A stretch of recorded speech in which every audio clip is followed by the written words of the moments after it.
নমস্কাৰ বন্ধুসকল, জ্ঞান বাৰ্তা পৰিয়াললৈ সকলোকে স্বাগতম জনাইছোঁ। আজি আমি কথা পাতিম কাৰ্বি আংলং জিলাৰ বিষয়ে। এইখন হ'ল আমাৰ কাৰ্বি আংলং জিলাৰ মেপ আৰু ইয়াৰ লগতে আমি ইয়াৰ চাৰিসীমাৰ বিষয়ে জানিম। ইয়াৰ ইষ্ট ফালে আছে নাগালেণ্ড আৰু গোলাঘাট ডিষ্ট্ৰিক্ট, আৰু ৱেষ্ট ফালে আছে হোজাই ডিষ্ট্ৰিক্ট, আৰু নৰ্থ ফালে আছে গোলাঘাট আৰু নগাঁও ডিষ্ট্ৰিক্ট, আৰু চাউথ ফালে আছে ডিমা হাছাও আৰু নাগালেণ্ড। এইবাৰ আমি জানিম কাৰ্বি আংলং নামৰ বিষয়ে। কাৰ্বি আংলং নামটো কাৰ্বি ভাষাৰ পৰা উদ্ভৱ হৈছে। কাৰ্বি হৈছে অঞ্চলটোৰ ইয়াৰ আশে পাশে বাস কৰা খিলঞ্জীয়া জনগোষ্ঠীৰ নাম। কাৰ্বি শব্দৰ উৎপত্তি অজ্ঞাত।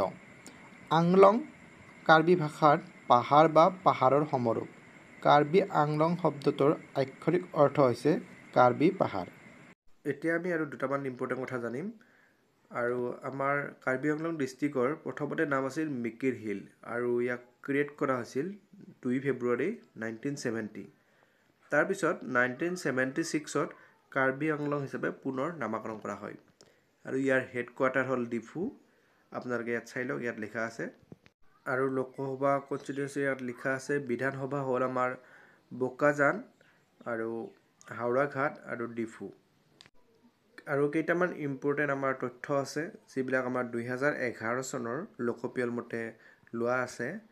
আৰু ইয়াৰ টোটেল এৰিয়া হ'ল 10434 কিলোমিটাৰ স্কুৱেৰ বা স্কুৱেৰ কিলোমিটাৰ।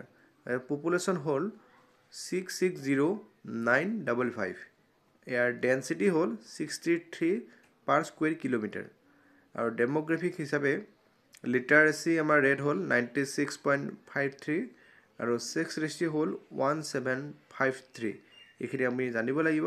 ইয়াৰ লগতে মেজৰ নেশ্যনেল হাইৱে বা মেজৰ হাইৱে হ'ল NH36 আৰু NH39 AH1। লগতে দুটামান ইম্পৰ্টেণ্ট কথা জানিব লাগিব, যিহেতুকে আমাৰ অসম, মেঘালয়, ত্ৰিপুৰা আৰু মিজোৰামৰ কিছু অঞ্চল 6 চিডিউলৰ আণ্ডাৰত আহে। সংবিধানৰ 244(2) আৰ্টিকল আৰু 275(1) আৰ্টিকলৰ আণ্ডাৰত যিহেতুকে 6 চিডিউল এৰিয়া ঘোষণা কৰা হৈছে, ইয়াৰ আমাৰ যিটো প্ৰশাসনিক দিশ সেইটো আমাৰ কাৰ্বি আংলং অট'নমাছ কাউন্সিলে পৰিচালনা কৰে। আৰু কাৰ্বি আংলংখন হ'ল আমাৰ অসমৰ লাৰ্জেষ্ট ডিষ্ট্ৰিক্ট, মানে সৰ্ববৃহৎ ডিষ্ট্ৰিক্ট। আৰু কাৰ্বি আংলং আমি হাৰ্টবিট অফ এছাম বুলি জানো, হাৰ্টবিট অফ এছাম বুলি জানো।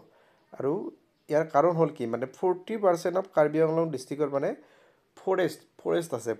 গোটেই ডিষ্ট্ৰিক্টখনৰ 40% এলেকা ফৰেষ্টেৰে মানে আবৃত্ত হৈ আছে, আৰু ইয়াক আমি হাৰ্টবিট অফ এছাম বুলি জানো।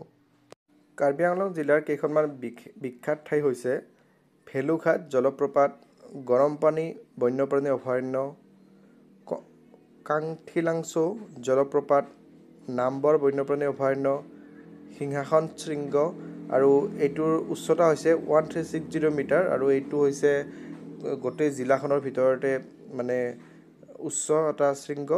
আৰু ইয়াৰ পিছত আছে দেওপানী দুৰ্গা মন্দিৰ, আকাশীগংগা জলপ্ৰপাত। আৰু ইয়াৰ লগতে আমি দুটামান কথা জানিব লাগিব যে কাজিৰঙা আমাৰ যিখন নেশ্যনেল পাৰ্ক, সেইখনো আমাৰ কাৰ্বি আংলং ডিষ্ট্ৰিক্টত কিছু অংশ আহে। আৰু ইয়াৰ পিছত কাজিৰঙা কাৰ্বি আংলং যিটো এলিফেণ্ট ৰিজাৰ্ভ আছে, এলিফেণ্ট ৰিজাৰ্ভৰো আমাৰ হাতী সংৰক্ষিত অঞ্চল বুলি যিটো কোৱা হয়, সেইটো আমাৰ কাৰ্বি আংলং অঞ্চলত কিছু অঞ্চলত পৰে। এতিয়া আমি জানিম ৰেলৱে কানেক্টিভিটিৰ বিষয়ে। আৰু আমাৰ ৰেলৱে কানেক্টিভিটি হ'ল সৰু ডাঙৰ মানে বহুকেইটা আমাৰ ষ্টেচন আছে। ইয়াৰ ভিতৰত হ'ল বৰলাংফাৰ, লাংচলিয়েট, আৰু নীলালুং, ডিফু, দলদলৈ, ধনচিৰি, ৰঙাপাহাৰ, খটখটি এণ্ড বোকাজান। এতিয়া আমি কেইজনমান ইম্পৰ্টেণ্ট ব্যক্তিৰ নাম জানিম যিসকলে কাৰ্বি আংলং জিলাৰ পৰা বিলং কৰে। তেওঁলোক হ'ল জয়ৰাম ইংলেণ্ড, বীৰেন সিং ইংতি, চেচম সিং ইংতি। তেখেতক আমাৰ কাৰ্বি আংলঙৰ ফাউণ্ডাৰ বুলি কোৱা হয়, মানে মিকিৰ হিল যিখন ডিষ্ট্ৰিক্ট আছিল প্ৰথমতে সেইখনৰ ফাউণ্ডাৰ। ইয়াৰ পিছত হ'ল জয়ন্ত ৰংপি।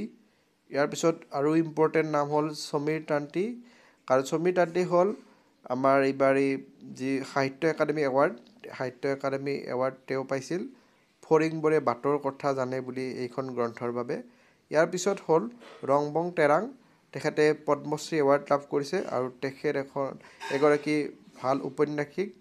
কাৰ্বি আংলং জিলাত কিছুমান ইম্পৰ্টেণ্ট মিনাৰেলছ পোৱা যায় সেইবিলাক হ'ল কোল, লাইমষ্ট'ন, চিলিমেনেট আৰু গ্ৰেনাইট। অৰ্থনৈতিক ফালৰ পৰা বা ইণ্ডাষ্ট্ৰী যিখিনি আমাক কাৰ্বি আংলং জিলাক হেল্প কৰি আহিছে সেইখিনি আমি এতিয়া জানিম। আমাৰ আছে 1 নম্বৰত বোকাজান চিমেণ্ট প্লেণ্ট আৰু কাৰ্বি চিমিকেল মিনি চিমেণ্ট প্লেণ্ট যিটো আছে এইটো হ'ল আমাৰ চিমেণ্ট ফেক্টৰী দুটা। ইয়াৰ পিছত আছে আমাৰ ফুড প্ৰচেছিং ইউনিট আছে কাৰ্বি আংলং ডিষ্ট্ৰিক্টত। ইয়াৰ পিছত এগ্ৰ' বেছ মানে আমাৰ কৃষিজাত সামগ্ৰীৰ কিছুমান ভাল তাত প্ৰডাকশ্যন হয়, যেনে ৰাবাৰ প্লেণ্টেশ্যন আছে। আৰু ইয়াৰ পিছত আমাৰ টি গাৰ্ডেন আছে, তাত প্ৰায় 15খন টি গাৰ্ডেন আছে কাৰ্বি আংলং জিলাত। কাৰ্বি আংলং জিলাৰ ছাব ডিভিজন দুটা, এটা হ'ল ডিফু আৰু এটা হ'ল বোকাজান। এতিয়া আমি তাত থকা কেইখনমান নদীৰ কথা জানিম, কিন্তু তাৰ আগতে মই আপোনালোকক এটা ৰিকুৱেষ্ট কৰিব বিচাৰিছোঁ, যদি ভিডিঅ'টো ভাল লাগিছে আৰু যদি চেনেলটোত নতুনকৈ আহিছে প্লিজ লাইক কৰিব, ছাবস্ক্ৰাইব কৰিব, আৰু যদি কিবা নতুন সংযোজন কৰিব লগা থাকে বা ভুল হৈছে মোৰ কিবা তেনেহ'লে কমেণ্ট কৰি জনাব।